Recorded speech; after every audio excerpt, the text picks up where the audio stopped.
As an individual contributor, you should have control of your process. Don't fork this over and say, I'm just gonna let things happen or I'm just gonna wing it. You gotta own it. And particularly when it comes towards your clients, your deals, managing the pipeline and closing deals, man, you gotta own this. Don't give it up. And on today's episode, we're gonna talk a little bit about that, how you can form a process that definitely will help you to increase sales. Check it out.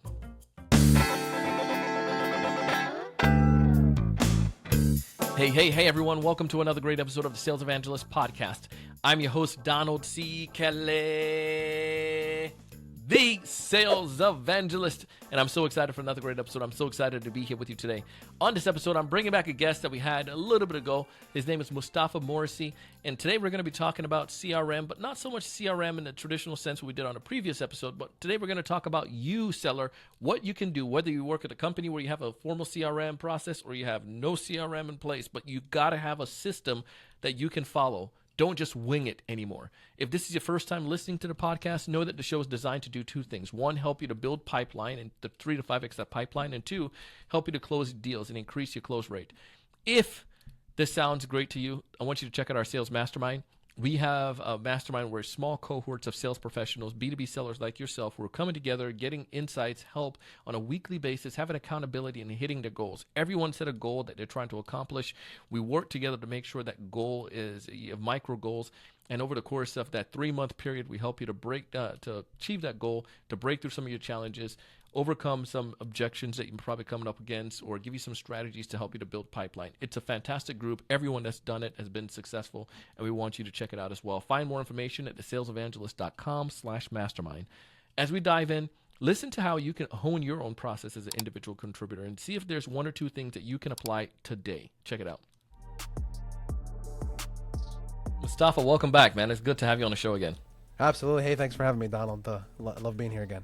So the first time we talked a lot about the process, selecting the right CRM. We talked about having the leadership understanding this components, about making sure we have the processes in place and getting everyone involved, and how we can make sure the salespeople enjoy this. But we want to go specifically on the seller standpoint today. I may be working in a company where we have a dope CRM or we have no CRM, and I need to understand a workflow. And you do this so often, and you have experience, over 10 years experience as a seller. I figured you can probably give us some ideas on that. So why don't you give us, again, maybe some of the folks who didn't get a chance to meet you the first time, tell us a little bit more about what you do, and then we're going to dive right in and start talking for the individual seller. How can I make sure that I have my own process independent of CRM? Absolutely. So, again, my name is Moustafa. I've done a lot of different things, but this is a sales podcast. So I did do 10 years in selling. It's a very complex industry, construction sales. Lots of parties, lots of different things, big size deals, and tens of millions of dollars of deals, and really dived into a lot of different aspects of that, and a lot of process stuff. And then right now, I obviously run Push Analytics, which, like I was saying last time, is I would say we're a digital agency, but that's not really accurately explaining what we're doing. We're more like business engineers, like we're business hackers and engineers. Like, let's get to the bottom of what it is that the business needs to do and how it needs to improve, and let's figure out how to fix that. And the services we have are almost like tools to accomplish that, whether it's like ads or process consulting or general business consulting or CRM build out. There's all tools to accomplish. Like, let's get to the bottom of the business problem and figure out how we can fix it. We've worked with so many different types of businesses: construction, manufacturing, e-commerce, service, medical. And a lot more that I probably couldn't even name right now.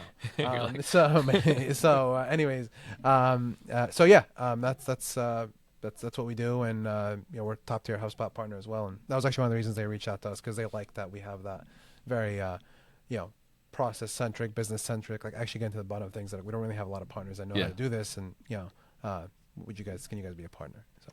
Well, amazing, man. Well, look forward to it. Last time we enjoyed the conversation, so I wanted to be able to bring you back to be able to talk to us a little bit more from the individual seller standpoint, on their behalf. So now, as an individual seller, I need to have my workflow. Talk about why is this? What is the problem here? First off, why does a seller need to have their own, a workflow? Yeah, absolutely. One of the things I realized when I was working in sales, and all this kind of led to me having being able to do this type of work now. Sure. So my sales background is definitely very, very important. Is that if you don't have what one of my mentors had called a system of management, like a personal system of management. You're only going to get so far. I mean, you might be good, right? You might be really good at like, there was a point in time where I was really good at like the blocking and tackling. Like I can close, I can negotiate, I can do like kind of the different like, day-to-day stuff pretty well. But to get to the next level, that's not enough by itself, right? It's good. You have to have that, but that's not enough by itself, right? And that personal system of management is really what helps you go from like the level of like, hey, I'm good at, the transactional piece to actually being like a top tier salesperson or beyond, right? So it really, really important. Yeah. So we got to have that system, got to have the process in place to make sure that I'm the way I look at it is like I'm running my own franchise inside the organization, right? And I got to make money. And so the other part with this, I've made mistakes and I've done this where I did not follow up on time with the deal, or I did not keep in touch with the prospect. I had something in my head. I lost money. I know it that I've lost money because I just winged it. Yep. How can so if I'm going to put a system in place, what should be in that system? And then maybe give us some tactical things of what you've done or some stories or some example to help us as sellers. Yeah, absolutely. So, the more, depending on what you're selling, right? Yeah. Obviously, the more complex the sales cycle is, the more like almost planning you're going to have to put into this, right? So that's kind of the first thing, right? If you're, and there's obviously a spectrum of different complexities in selling. I'd say, what I was doing was probably on the higher end, just because there's different parties involved in product, and you also have to engineer the quote and stuff like that. But anyways, you really need to set up kind of like your day-to-day workflow, and part of this is organizing, part of this is having habits, right? And part of this is like a little bit of admin work, but the positive admin work, right? So one thing specific that I would like to do is like take whatever customers you're calling on, and kind of just list them somewhere, right? They might be already in your CRM and you're used to your CRM, great. Then you can make lists within your CRM. If your company doesn't have a CRM or it's not set up properly, or whatever, which does happen, you can do it on spreadsheet. That doesn't really matter, right? Like, okay, I'm working with these 30 customers, and 10 of them are kind of like, I want to work with them. I want to try to get some business with them. They're prospects, right? So you kind of categorize them, right? And again, this will be different depending on what you're selling, but 10 of them are prospects. Like, I'm trying to go after them. I'm trying to convince them to give us more projects. Let's say if it was in construction, trying to give us more products, or I think they're going to be good. I'm trying to convince them to like take a look at our latest feature that we added to the software. Maybe they give us a chance, whatever. Right? So these are my prospects, and I'm going to kind of categorize them as such. And then 10 are maybe like relations I have to work. Like you call them like almost ABC. Mm-hmm. So relations, like I have some relationship with them, but I still need to like work to get them to the finish line, right? To trust us a little bit more. And then maybe you have other customers that are like, or prospects that are like, I quoted these guys and I need to actually, close them, right? Like they're in that stage where I should be like kind of working on closing them. And you have a system of this, and every week or every whatever you have like a checkpoint. Let's say Monday, usually like, I was outside sales, so we actually went and saw customers. Some people are inside sales, but regardless, we would set like Monday. Like I would set Monday, like that's like office day. Like, right, I'm going to send the office. And I mean, now it'd be home office, but for most people, but like back then it was office, right?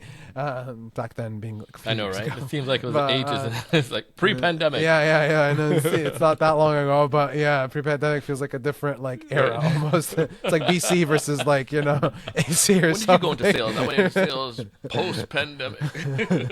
Yeah, exactly. So,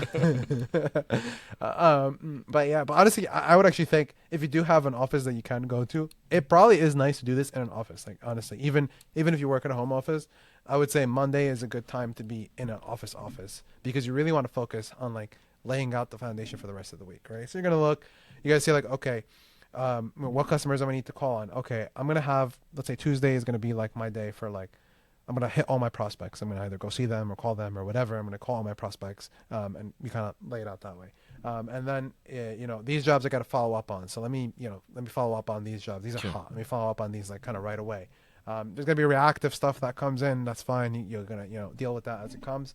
And you have that system organized, so you kind of know roughly where your week is, and you also know you have checkpoints, right? So every week you're reviewing. So if something is going to fall between the cracks, the most it could fall between the cracks Yeah. is a week, which is fine, right? So you can do it more frequent. You can do it twice a week if it makes sense in your industry. But every week is usually fine for a lot of people.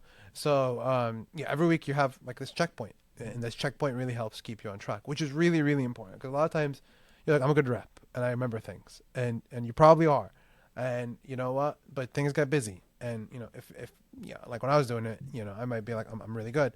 And I sent out like 10 quotes in a busy week. I mean, for us the quotes were bigger, so that's a lot. So maybe I sent out 10 quotes, like 10 proposals in a really busy week. That's a really busy week. So it's like, and I remembered to follow up on 9 of them, just off of the top of my head. That's pretty good. I mean, right? That's amazing for memory wise. But the problem is that one fell between the cracks, and that one, you know, in our case, that could have been like $100,000 job or more. Yeah. That maybe that was the one I would have gotten if I followed up, and now I just lost $100,000, even though I did most of the work already, which is quoting, which you know was hours, and then I forgot to follow up for 5 minutes because I didn't have a system. Right. So it's like it's just the small pieces, like just the small things that make the biggest difference. Whether it's like using a traditional CRM or if you're freaking your sales rep in a company without it, just being able to have that system that you can follow. What I found to help me with using any type of system like this, or just like from being an athlete as well, is that the more that I can be in rhythm and have that certain cadence that I follow, the better off that I'm going to be. And obviously, you're not being rigid; you're being flexible to for opportunities. But it's the piece that I loathe the most, and I don't like that, is when when sellers are just winging it. I've done it before, and they're winging it, and it just kills me. Like there's so many opportunities that we can that we probably let fall between a crack, or a competitor takes up, because we just don't keep a systematic way of doing things, or we're not continue to do it. And again, I'm preaching on the soapbox here because I've done it both sides. And I've lost the money, and I'm trying to go through the camera to tell these people, like, just for the love of everything that's holy, like put the system in place. Absolutely, and that's kind of what I was saying. And a lot of times people are like, I'm good at winging it, and I'm good at blocking and attacking, and you probably are. But the problem is, even if you're 90% good, that 10% is a lot of money, right? That's the problem. And you know, you also aren't going to be 90% good all the time. I mean, stuff happens, right? Maybe you're generally good, but maybe you had a week where like you had a problem at home, somebody got sick, whatever. You're just thinking of your kid that's a little sick, so you're thinking a little bit less in your, you know, you're working, but you're thinking a little bit less about work, so you're forgetting things a little bit more often. When you had 20 things to follow up on, now instead of remembering, you know, 18, now you remembered 15. Which is still pretty good, but now you're forgetting more, and there's like more pressure on you, right? So it also makes it a little bit easier. I mean, once you're organized and you kind of see this, you do get to a point where you're like, it's better to have everything in front of me, because then it also takes like, I don't want to call it stress, but some like anxiety and pressure like off, because it's like I can see what I need to do. So now, you know, there was once where I had this like interesting feeling of like, I'm really thinking a lot because I don't know what I missed. Like, I don't know what I missed from the things I have to do. I have so many things to do, and I don't have it organized. So I don't know what I'm missing. So I keep thinking, because I'm like, should I be worried about something that I forgot? Because I'm not even sure if I forgot something or not. And maybe I didn't forget anything, but because I don't have it laid out in front of me, I can't like kind of look at it, but, oh, okay, that's all I have to do. I'm good. I can't do that because it's not laid out. So that becomes What else should I be doing as a rep to make sure that I hone in on a system? Getting yourself organized is number one. So whether it's a spreadsheet or, you know, in your CRM or whatever, I'd say even maybe writing out a little bit of what you want your system to be. So spending the first time, spend like a whole day kind of building this out. Be like, okay, you know, here's how I'm going to divide my customers. Maybe you already have a way to divide it in your company, like we kind of did, and people use different variations of it. Maybe you don't, but you know, whatever. Here's how I'm going to divide my customers. Either use your own company's lingo or your own personal lingo, whatever you want to do. You know, here's what I want to do and stuff like that. So write that out, and that's very helpful because then you can iterate, right? So then if I'm like, okay, I'm going to aim to follow up on, you know, every job I quoted, let's say once a week. And you write that down. So then you can iterate. First of all, you could see like how often did I actually follow up, you know. But second of all, you could be like, did that work?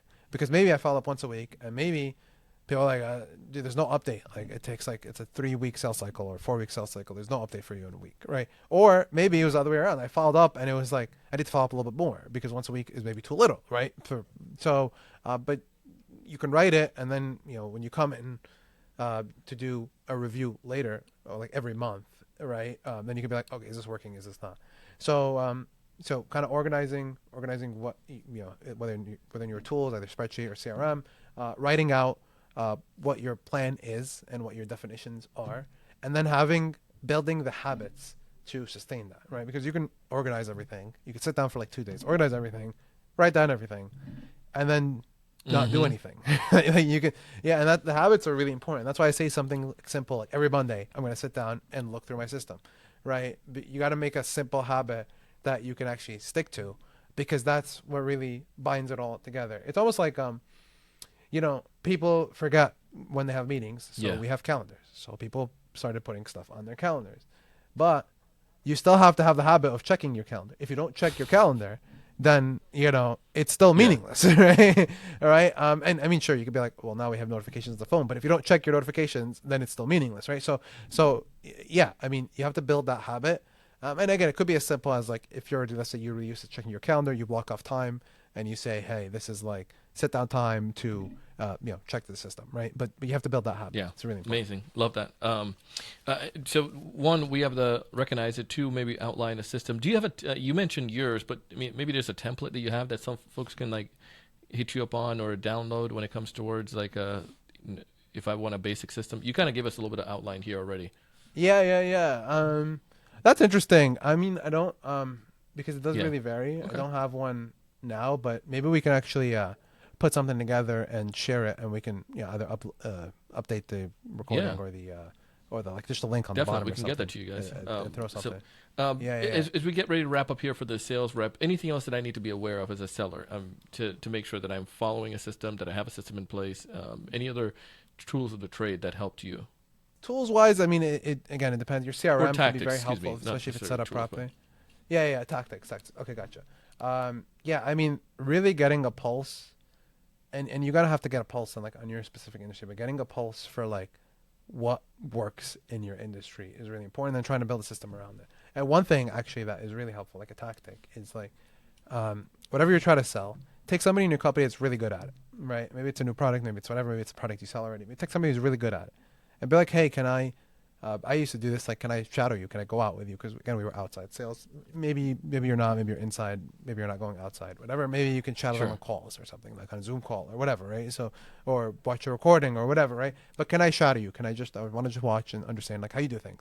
And you can do that for multiple people, actually. And one thing I learned that way is there might be, like, 5 people who are all good, but they're doing it in completely different ways. Because there isn't like one way to do it, and there isn't one way to do it and be successful either. There's multiple ways to do it, right? Especially with something as dynamic as selling. There's different personalities which interact with different personalities, right? So it's like a two-way personality chemistry, and there's different things that happen in those interactions.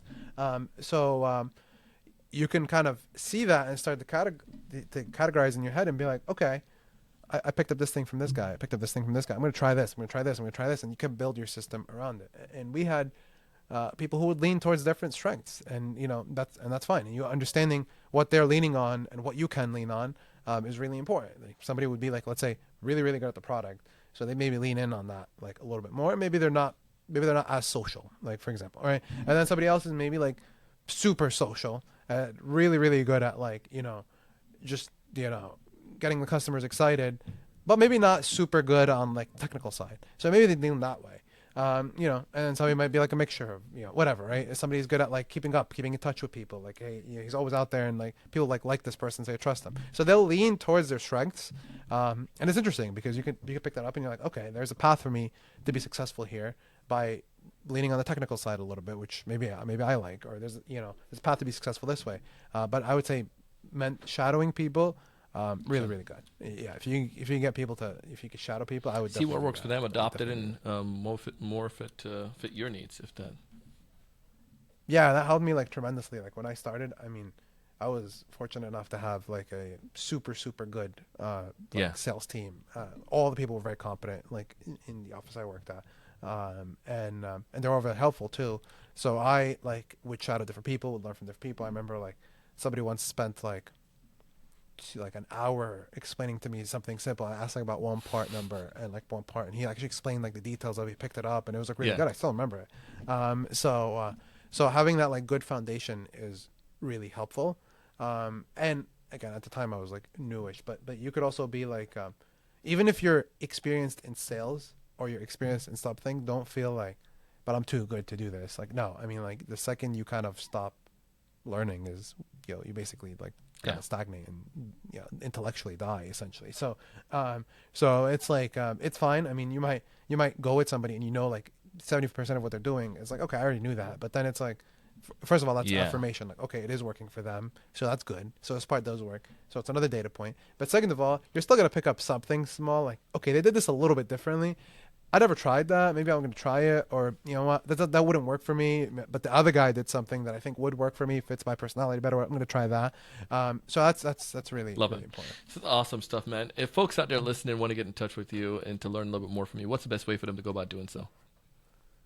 Yeah, absolutely. So second time here, obviously, and we're happy to kind of extend if you want to reach out. Reach us at hello@pushanalytics.com. Very simple email. Put TSC in the title, and the team will know to write your inquiry to me directly, and Let's do we'll it. help you out. I'm excited, man. Moustafa, thank you so much for coming on the show, helping us to get this workflow. Hey, that was Moustafa. If you haven't done so already, go ahead and connect with him. Tell him that you heard him here on the Sales Evangelist podcast. Use that TSE code that he has and take advantage of the free offer that he's giving you. Listen, I want you guys to thrive and to succeed. I want you to be able to achieve your wildest goals and to just accomplish great stuff. But you got to make sure you apply things. I ask you to listen for 2 things you could take from this episode today, and I'm sure you got 2 or 3 of them. Apply them. Tell me what they are. Just hit me up on LinkedIn, Donald C. Kelly. That's Donald C. Kelly. As always, raise your level of thinking.